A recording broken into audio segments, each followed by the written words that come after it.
Bonsoir, mesdames et messieurs. Bienvenue à l'épisode 2 sur comment, pourquoi on n'a pas l'internet haute vitesse dans les campagnes au Québec.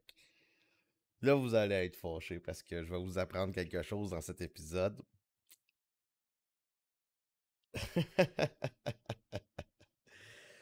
Vous allez en apprendre une bonne. Il n'y a pas grand monde qui sont au courant, il y a juste ceux qui sont vraiment, comment je pourrais dire ça, dans le domaine qui le savent. Parce que c'est quelque chose qui s'est passé il y a 12 ans.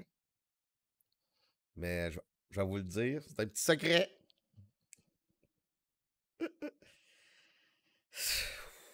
Vous allez voir. C'est n'importe quoi. Alors, commençons. Pour faire une petite récapitulation de l'épisode 1, après que la SDAD m'ait refusé de me financer pour fournir la haute vitesse dans les campagnes, là, je me suis dit, je fais quoi? J'ai pas d'argent.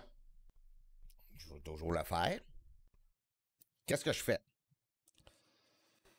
Je connais beaucoup de monde à Drummondville. Je suis assez connu. À l'époque, je connaissais pas mal tout le monde.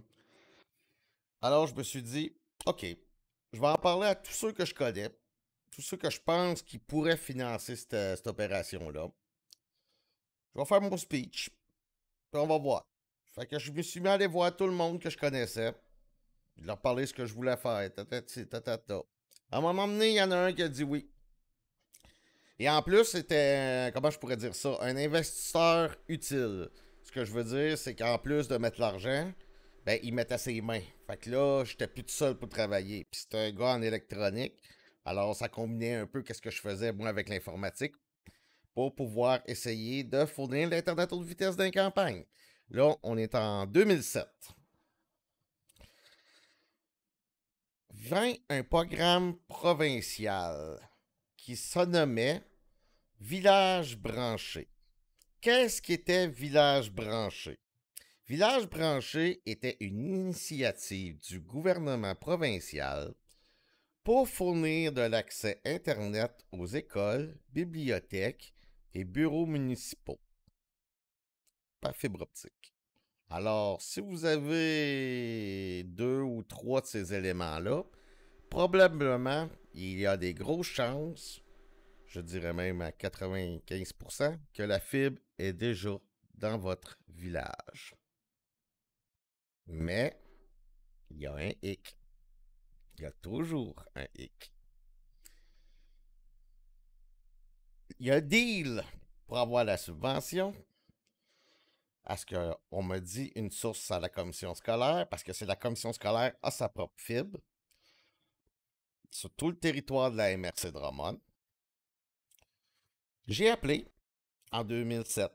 J'ai dit, oui, j'aimerais ça, je sais que vous avez un projet de fibre qui s'en vient, j'aimerais ça l'utiliser pour pouvoir fournir mes clients. On m'a carrément rembarré encore.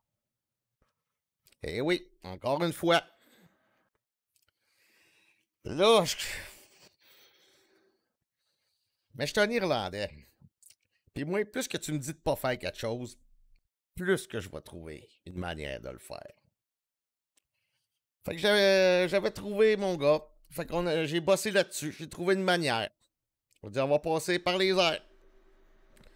On va faire des relais. On va passer de Drummond. On a trouvé une grosse tour à Drummondville. On s'est installé dedans. Puis on va fournir des relais. Puis les relais vont fournir les gens.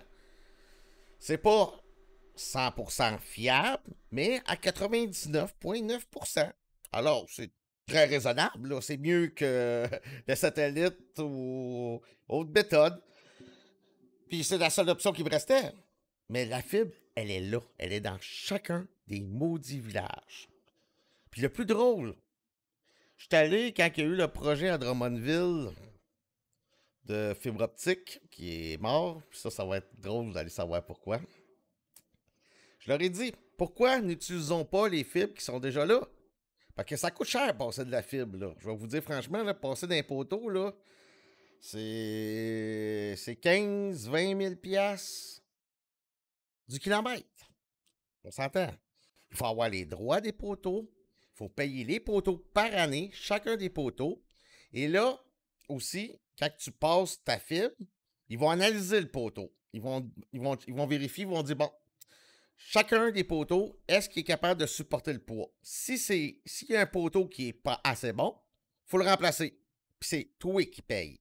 Fait qu'imaginez que les coûts peuvent monter vite. On peut aller dans la terre, ça coûte un peu moins cher, mais tu t'en sors pas en bas de 10 000 $ du kilomètre. Puis ça, au bout de la ligne, là, la facture, là, c'est vous autres qui allez la payer. L'Internet, elle sera pas moins chère. Là. Non, non, non, non, non. Oubliez ça. Là. Peut-être qu'ils vont faire un deal au début. À chaque fois, c'est de même. Ah ouais, les deux premiers 2 ans, ils vont faire un bon prix. Après ça, ils viennent vous repayer dans le corner quand ils ont tout tué la compétition. On appelle ça du dumping. Mais c'est pas toute cette histoire-là, parce que ceux qui ont bâti la fibre, normalement, c'est les fournisseurs qui étaient déjà là. Eux autres, ils ont eu une ride gratis, cette fibre-là. Eux autres, ils ont eu le gouvernement à payer toute l'histoire de l'analyse des poteaux. Le torron, c'est le. Et le torron. Le torron, c'est toute l'installation avec les attaches entre deux poteaux. Là. Le fil du bas, là, où la fibre passe, où les fils de téléphone passent, là, c'est ça un torron. Fait que le gouvernement a payé tout ça. Eux autres, tout ce qu'ils ont eu à faire, c'est de passer leur fibre par-dessus. Ils ont eu la fibre, elle coûte rien. C'est l'installation puis l'ingénierie qui coûte cher. Fait que la fibre, là, est déjà dans le village. Puis là, ils m'ont dit à MRC, la fibre est trop petite. Écoutez-moi bien, là. Les petits mecs qui connaissent rien, là. Je suis tanné que vous dites n'importe quoi aux citoyens, puis en plus, essayez de me dire n'importe quoi. Non, non, non. Ça, c'était une très, très, très mauvaise idée. Parce que voyez-vous, ça se fait.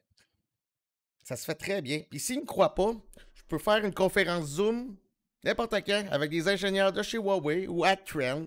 Choisissez le fournisseur. Je parle directement aux ingénieurs, moi. Puis ils vont vous dire que ça se fait. Puis ça coûterait pas cher. Puis je pourrais me plugger directement aux écoles. Puis à partir de là, fournir le monde. Puis là, je parle pas d'années avant de brancher le monde. Là. Je parle de semaines. Ouais. Mais ça fait 12 ans que la fibre est là, puis on peut pas s'en servir. C'est intelligent, hein? On a payé pour ça, là. Vous avez payé. Puis c'est sous-utilisé. Ceci conclura l'épisode 3. À l'épisode 2, voyons, tabarouche, je suis déjà rendu à 3. Ouf, il va falloir que je prenne un autre café. Là, on va avancer à l'épisode 3. Je vais vous préparer. On va parler de mon ami, le super fournisseur ExploreNet. Oh, que vous allez avoir du fun. Et la subvention du fédéral. Bonne soirée tout le monde.